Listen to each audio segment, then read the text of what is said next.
Hey everybody, what is going on? I hope you guys are all doing well, and welcome to another tutorial video. In this video, I'm going to be showing you guys how you can add goals to Asana, so let's get right into it. As you can see, I am on my homepage on Asana, logged into my account, and I have all my projects here to the left. And as you can see, under Insights, you have reporting for portfolios and goals, and we're going to be going through the goals right now. I apologize for my phone going off. I'll just mute it really quickly.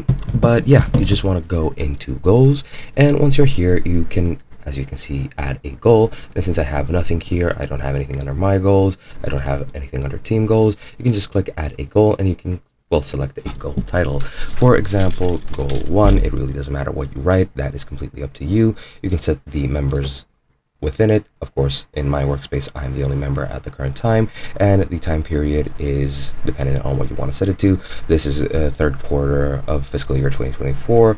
This is quarter 4. This is half 1, half 2, or the entire fiscal year. You can select whatever you want, and then you can set it to public or private. It really doesn't matter. You can mess around with that yourself. Then you just have to click save goal, and as you can see, you have goal 1, and you can modify it however you want. You can create a sub goal, and you can pretty much track the progress from here.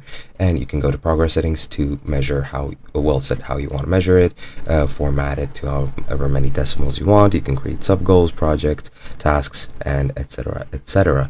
And that is pretty much how you create a goal. Hope you guys enjoyed, and I'll be seeing you guys in another video.